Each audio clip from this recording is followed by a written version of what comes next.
Hi students, this video is for standard 5th, chapter 4, the importance of air. Already you have seen one videos before this, ठीक है, जिसके अंदर हमने ये सब पॉइंट डिस्कस किए हुए हैं. Again I am going to repeat the same कि what is the importance of air, what is air made of, air किस चीज़ से बनता है and what is the composition of air. जैसे मैंने आपको बताया था कि टोटल 100% जो एयर्स हैं हमारे एटमॉस्फेयर के अंदर, उसके अंदर ऑक्सीजन्स का परसेंट कितना है 21% and nitrogen is 78%, then 1% carbon dioxide and other gases. ठीक है, अदर गैसेस में कौन कौन से आते हैं? आर्गन आते हैं, नियोन आते हैं.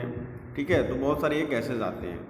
अभी नाइट्रोजन गैस के बारे में हमने आपको बताया था कि nitrogen gas is also a very important gas and इनका परसेंटेज जो होता है वो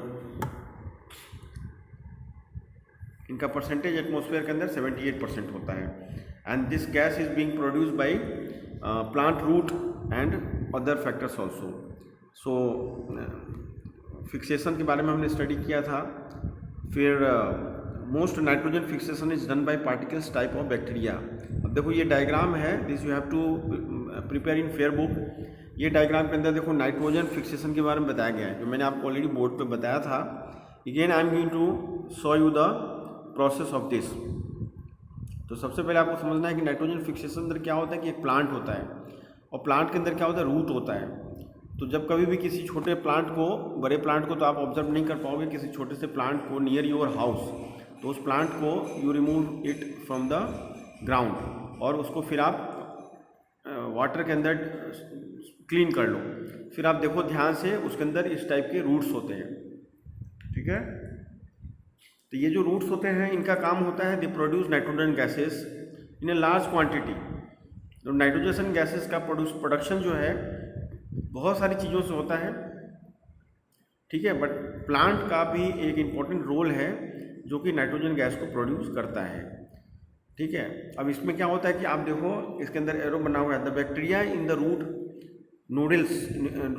nudes of a pea plant fix nitrogen. तो इस तरीके से जो रूट्स नोडल्स होते हैं, यहाँ फोटोग्राफ्स में आप ध्यान से देखो, रूट नोडल्स बोलते हैं उसको.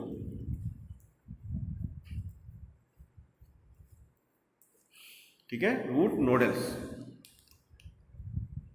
इसको बोलते हैं, root nodules. The plant uses nitrogen to make proteins, और प्लांट प्रोटीन्स भी बनाते हैं. तो ये हमारा था. Then we come on oxygen gas. अब देखो ऑक्सीजन गैस के अंदर पे हम लोग को स्टडी करना है. Oxygen gas is a very important gas. हम रीड करते हैं तो oxygen that is present in the air is made by plant and plant like microorganism. Most living things use oxygen from the air to live. Air entered a plant through tiny pores called stomata. Most land animals obtain oxygen directly from the air, mainly with the help of lungs. The air we breathe in collects into the lungs. Oxygen from the air that has collected in the lungs is absorbed by the blood and is supplied to the whole body. तो देखो ये जो चीज़ है वो बहुत अच्छे से समझ लो कि the oxygen that is present in the air, यानी एयर में जो ऑक्सीजन प्रेजेंट होता है, जो मैंने आपको बताया 21%, by plants and plant like microorganism. Microorganism आपको ये वर्ड लर्न करना पड़ेगा with spelling microorganism, because बार बार इसके यूजेस होंगे. Most living things use oxygen from the air to live. Air से क्या होता है, एयर को लेते हैं, उसके अंदर ऑक्सीजन होता है और उससे वो जिंदा रहते हैं. एयर इंटर्ड ए प्लांट थ्रू टीनी पोर्स. अब एयर जो है वो प्लांट के अंदर छोटे छोटे छेद होते हैं जिसके थ्रू अंदर जाता है, उसको क्या बोलेंगे हम लोग, स्टोमाटा.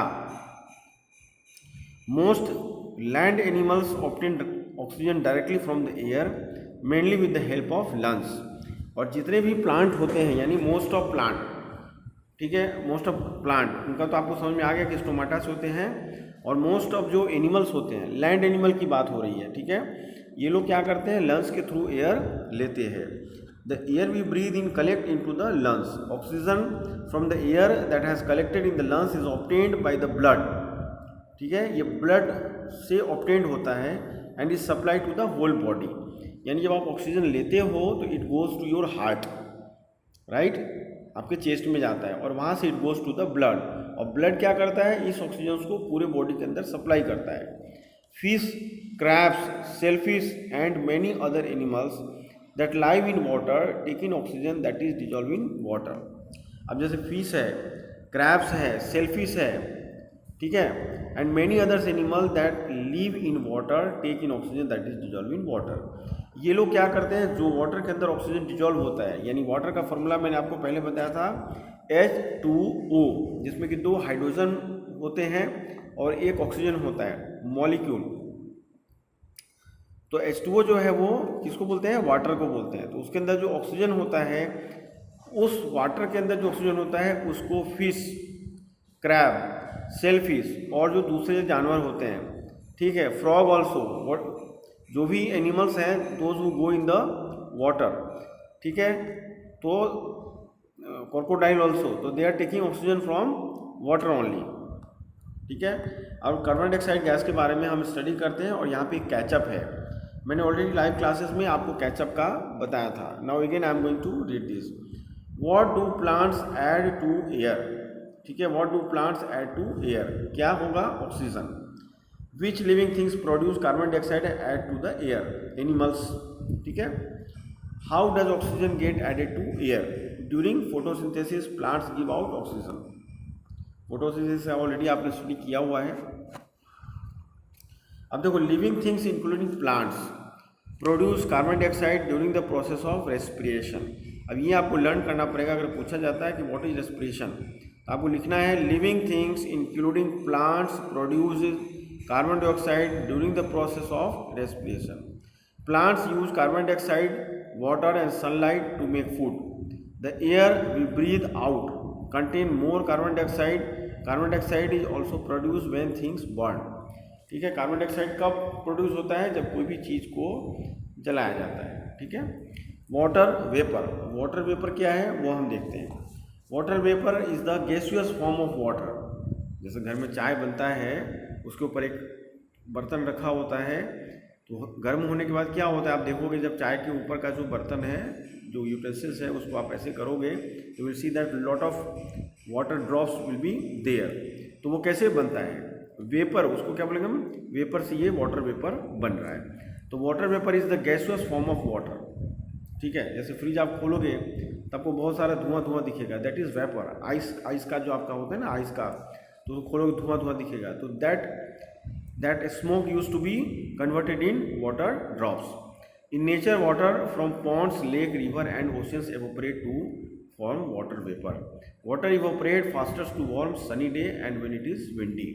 अब देखो क्या होता है ना, बहुत सारे हमारे जो है सी के एरिया हैं, जितने सी हैं, जितने रिवर्स हैं, जहाँ भी पॉन्ड है, तो जब टेम्परेचर बढ़ता है तो वाटर वहाँ से हीट होके इट स्टार्ट प्रिपेयरिंग वेपर्स, और वो वेपर्स बन के they all goes in the sky, और वहाँ जाने के बाद they prepare the momentum of clouds, और उसके बाद that converted in the water drops and it in the form of rain. So plant also added water vapor into the air. The process through which plants release water vapor is called transpiration. अब ये आपको समझ लेना है, underline कर लो, learn कर लो, this is important for you all. Plants also add water vapour into the air. The process through which plant release water vapour is called respiration. यानी प्लांट क्या होता है, दे ऑल्सो एवोपरेट वाटर, ठीक है। The water vapour in the air causes different kind of weather condition such as dew, fog and cloud. तो ये क्या होता है, ये ड्यू के फॉर्म में, फॉग के फॉर्म में और क्लाउड के फॉर्म में ये कन्वर्ट हो जाते हैं, ठीक है। अब देखो ये एक फोकस पॉइंट है। Tie a plastic bag to a twig with leaves for a day or two. What do you observe, you will see water droplets inside the plastic bag. Water vapor escapes from the plant mainly through the stomata present on the leaves. अब dust in the air, देखो dust in the air हम study करते हैं, this is very important. Air also contain dust particle, जो air है वो dust particle भी contain करता है, बट ऑब्वियस है। If you observe ray of sunlight entering a room, ठीक है, you will see tiny dust particles floating in the air. जब अपने घर के अंदर रोशनी आती है, सन का रे आता है, तो आप जैसे कुछ डस्ट वाला मतलब कोई चीज़ है जिस पर गंदगी पड़ी हुई, उसको आप वहाँ पे क्लीन करते हो, तो क्या होता है, जो उसके डस्ट पार्टिकल होते हैं वो एयर में आ जाते हैं।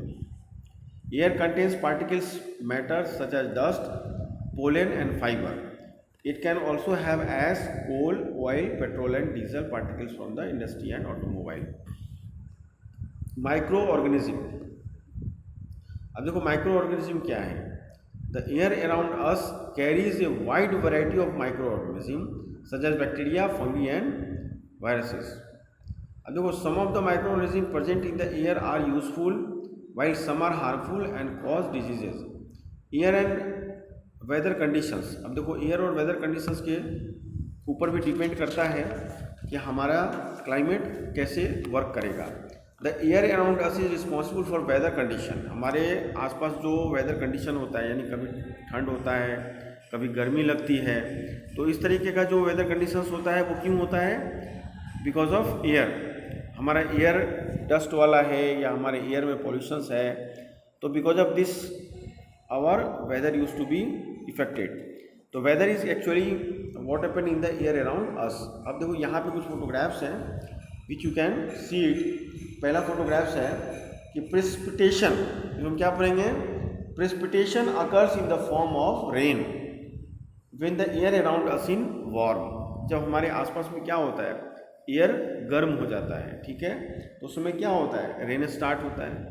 हम लोग कैसे बोलते हैं, अभी गर्मी लग रही है, अभी बारिश होगा, बारिश होगा. तो हमारे सराउंडिंग्स में जो एयर है उसके इफेक्ट से वेदर चेंज होता है. फिर देखो नेक्स्ट फोटोग्राफ्स है. Precipitations occurs in the form of snow when the temperature is 0 degree centigrade or less. जो एरिया बहुत ठंड वाला होता है, जो हिल एरिया होता है, जहाँ पे कि आइस फॉल होता है, वहाँ पे क्या होता है, जब टेम्परेचर 0 डिग्री सेंटीग्रेड होता है, ठीक है, तो वहाँ पे आइस फॉल होता है. अब देखो when the air around us become warm due to heat from the sun, the weather becomes hot. जब हमारे आसपास में क्या होता है, वेदर पूरा गर्म हो जाता है, तो क्या होता है, पूरा एटमॉस्फेयर यानी वेदर जो है हमारा गर्म हो जाता है. Wind is moving. जब विंड मूविंग स्टार्ट होता है तो क्या होता है, सारे पेड़ पौधे गिरने लगते हैं. When water vapor condenses in the air close to the ground, mist is formed. जब वाटर एयर क्या होता है, कंडेंस हो जाते हैं या गर्मी से वाटर वेपर में कन्वर्ट हो जाता है, तो क्या होता है, मिस्ट फॉर्म होता है, यानी पूरा कुहासा लग जाता है. And it becomes blindness also. दिखाई नहीं देता है सड़क के ऊपर. तो क्यों होता है? Because of change in our air. When water vapour condenses usually at night onto cold surfaces, dew is form. और इसी के बाद क्या होता है, ड्यू फॉर्म होते हैं. आपने देखा होगा ठंड के टाइम में in the morning if you see that, आपके बाहर जो प्लांट्स होते हैं या कुछ सामान रखा होता है, तो उसके ऊपर ओस की बूंदें गिर जाती हैं. Why it happen? Because of the air.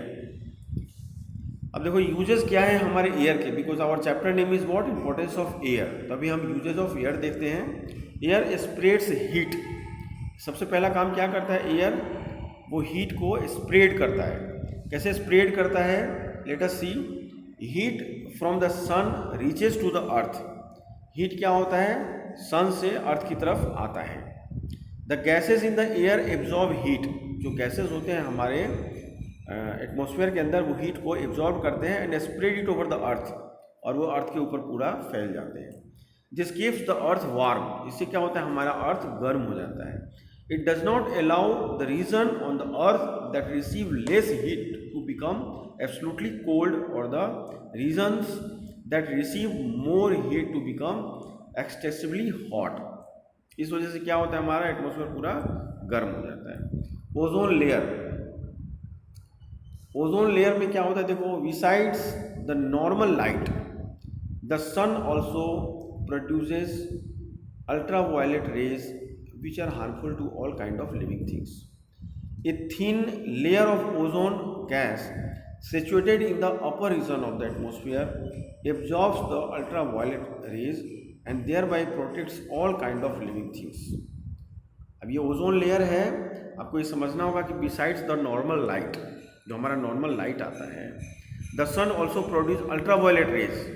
इसीलिए बोला जाता है कि ज़्यादा देर हमको सन के रे में नहीं रहना चाहिए, और अगर आप रहते हो तो दिस इज़ बेनिफिटेड, बट आपका जो सन का रे है it comes on your back, so that you will get vitamin D also, which harmful to all kind of living things. जो अल्ट्रा वायलेट रे होता है this is very harmful for all living things, plant के लिए भी, animal के लिए और human के लिए।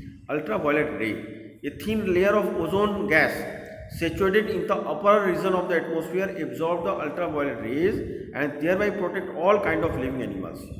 तो जो ओजोन लेयर है वो हमारे एटमॉस्फेयर में होता है, और उसका काम क्या होता है कि अल्ट्रावायलेट रे वो रोकता है, इसलिए लिविंग जितने भी ऑर्गेनिज्म हैं, लिविंग थिंग्स हैं, वो सेफ होते हैं। ओजोन लेयर अगर नहीं होगा या जहाँ पे ओजोन लेयर कम होगा तो वहाँ पे अल्ट्रावायलेट रे का पेनिट्रेशन ज़्यादा होगा। तो अल्ट्रावायलेट रे से बचने का जो होता है वो बचाने का काम कौन करता है? ओजोन लेयर करता है। Now we come burning. तो oxygen is required for burning fuel. जब तक ऑक्सीजन नहीं होगा तो आप फायर ही नहीं कर पाओगे, ठीक है। मैंने पहले भी बताया था, if you go for experiment कि आप ये ग्लास ले लो, उसके एक मोमबत्ती को जला लो और उसको ग्लास से उसको ढक दो, ठीक है, ट्रांसपेरेंट ग्लास से आप ढक दो। तो जब तक ग्लास के अंदर ऑक्सीजन रहेगा तब तक मोमबत्ती जलेगा और थोड़ी देर के बाद वो मोमबत्ती बंद हो जाएगा। तो why it happen? Because oxygen is required for burning fuel. All machines and vehicle that burn fuel to work required air. यानी कहीं पे भी फैक्ट्री में या कहीं भी कोई भी चीज़ जहाँ पे बर्निंग प्रोसेस होता है वहाँ पे भी रिक्वायर्ड ऑक्सीजन गैस। अगर ऑक्सीजन नहीं होगा तो वो फायर नहीं हो पाएगा, बर्निंग नहीं हो पाएगा। Air is essential to the production of electrical power.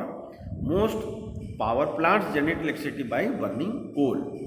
Clear? Now come in flight. अब ये फ्लाइट क्या चीज़ है वो देखते हैं, ठीक है, बिकॉज हम स्टडी कर रहे हैं यूजेस ऑफ एयर के बारे में। Birds, bats and insects fly naturally using air to lift their bodies. Humans have used air to fly many things from hot air balloons and airships, gliders to various kind of aircraft like aeroplanes, helicopter and rockets। ये सारी चीज़ें जो है ना without help of air they can't. जैसे आप कोई ये देख रहे हो फोटोग्राफ्स में जो बैलून दिख रहा है और इसी टाइप के जो पैराशूट्स भी होते हैं, तो आप जब जाते हो, जैसे कई लोग गए होंगे, दीव गए होंगे तो, और या जो सी के किनारे गए होंगे, तो they might have seen this kind of balloons which is also flying in the air with the help of air only. Now wind energy, windmill and wind pump, wind powered machines used to grind grain and pump water. Sailboats, wind blows against the sail pushing the boat through the water. Wind turbine, wind when passes through the large turbine can be used to generate electricity. A wind farm is a group of wind turbine in the same location used for production of electric power। अब देखो ये सब इतने सारी usage हैं जो photographs में दी हुई हैं। यहाँ पे देखो विंड पावर दिया हुआ है, विंड फॉर्म। अब जब आप if you see moving out of the city तो आप देखोगे इस तरीके से विंड मिल आपको दिखेंगे। If you want to fire anything without oxygen नहीं होगा। Birds fly in the sky with the help of that. Aeroplane is also and ship is also. Now अभी हम स्टडी करेंगे compressed air। compressed air ये क्या होता है और इसके क्या यूजेस होते हैं और कैसे होते हैं। compressed मतलब क्या होता है? किसी चीज़ को दबा के छोटा करना, ठीक है। जैसे आपके पास क्या है, फोम है, तो फोम को ऐसे दबाओगे तो वो छोटा हो जाएगा। उसी तरीके से हम एयर को कंप्रेस करते हैं, और इसी थ्योरी और इसी प्रोसेस के हिसाब से जो आपका स्प्रे है वो CNG के गैसेस हैं और बहुत सारी चीज़ें ऐसी होती हैं जो कि एयर कंप्रेस होने की वजह से होता है, ठीक है। जैसे अभी हम बोल रहे हैं तो that is also with the compressing air, ठीक है। तो when the gases in air are pushed together into a small space, air is compressed. When compressed air has more force and is used in many tools like drills and paint sprayers. Air brakes are used in large heavy vehicles like train and trucks to stop the vehicle।